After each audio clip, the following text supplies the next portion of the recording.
Georgia. Fulton County's systems were hacked. Already weary officials are tight-lipped. County won't say if personal information was stolen, but that elections computers are up and Trump case is unaffected.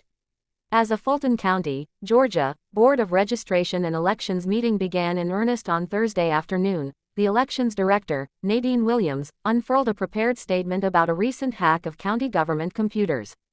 There is no indication that this event is related to the election process, Williams said.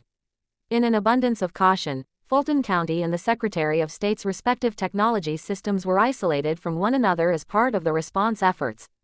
We are working with our team to securely reconnect these systems as preparations for upcoming elections continue. Any time the Fulton County Elections Board meets, a cantankerous crowd greets them to pepper appointees with challenges to voter registrations or demands for paper ballots or generally unsympathetic noise.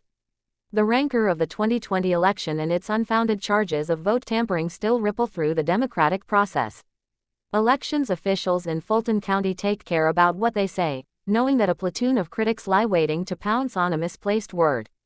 Even by that standard, county officials have been holding uncharacteristically tightly to a prepared script, or saying nothing at all, in the days since a computer breach debilitated everything from the tax and water billing department to court records to phones. Because it's under investigation, they're telling me to stick to a list of talking points, said the Fulton County Commissioner Bridget Thorne. The county attorney drafted them. She did say that the county had come under a ransomware attack, and that the county had not paid off the attacker. We're insured very well, she said.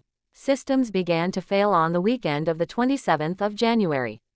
10 days later, the phones for most departments returned a busy signal error when callers rang them up. County officials either cannot or will not directly and completely answer important questions about the cyber attack scope. The Fulton County Chair Rob Pitts made a brief statement on the 29th of January about the hack without taking questions. At this time, we are not aware of any transfer of sensitive information about citizens or employees, but we will continue to look carefully at this issue, Pitts said. We want the public to be aware that we will keep them informed as additional information become available.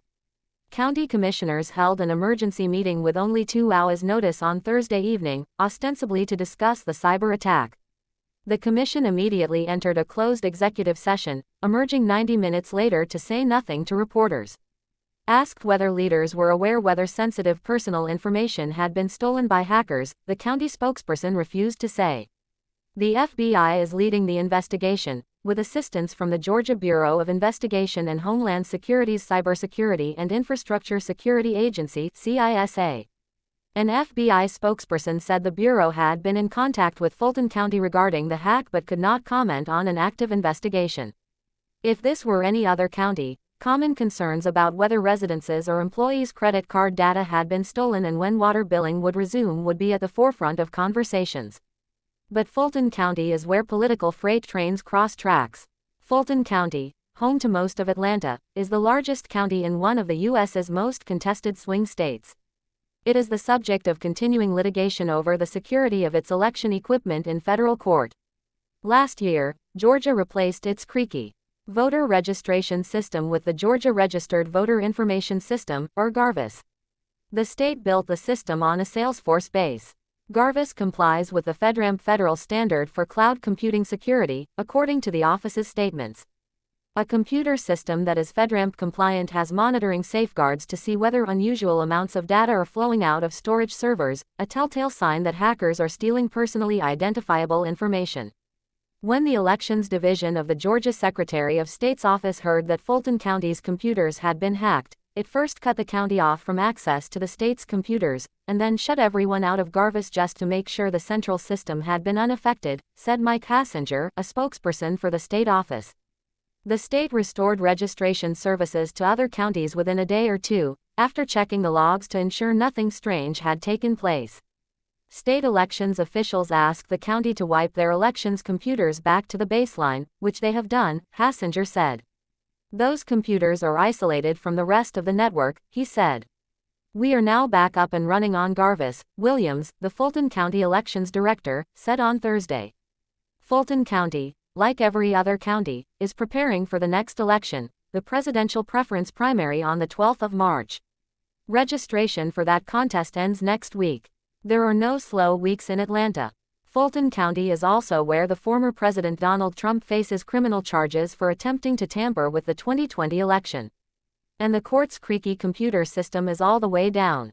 For example, this morning, after the high-profile arrest of an activist on Thursday on arson charges related to Cop City protests, the media engaged in a spirited argument with court and jail staff. Arraignments are usually done by Zoom meeting with a prisoner remaining at the jail. But Zoom is offline. A judge was forced to trundle into Fulton County's notorious jail to conduct the proceeding in person, yet the jail doesn't allow visitors. Eventually, the sheriff relented and allowed some media representatives inside. The hack didn't target the district attorney's office and will not affect the Trump case, said Jeff DeSantis, a spokesperson for the office. All material related to the election case is kept in a separate, highly secure system that was not hacked and is designed to make any unauthorized access extremely difficult, if not impossible, he said. The office has yet to respond to questions about whether evidence stored on county computers in other criminal cases might have been compromised. Notably, the Atlanta Police Department said it isn't accepting emails from Fulton County email addresses for the moment, just in case. The county's court, tax and financial systems have been particularly affected, said the county manager, Richard Dick Anderson. Our teams have been working around the clock to understand the nature and scope of the incident, Anderson said in a briefing before the county commission on the 7th of February. While a number of our key systems have been affected by this outage, it's important to note that we have no reason to believe that this incident is related to the election process or any other current events. Fulton County employs about 5,000 people. As of Wednesday, only 450 county phone lines were operable. The county cannot issue water bills or tax bills. For about 10 days, it could not hold property tax hearings. The county's internal human resources portal remains down, making it difficult to hire, to manage payroll or to schedule staff. In public, the county has yet to say when it will fully restore services. Privately, officials are telling employees that functionality may not return before the end of the month.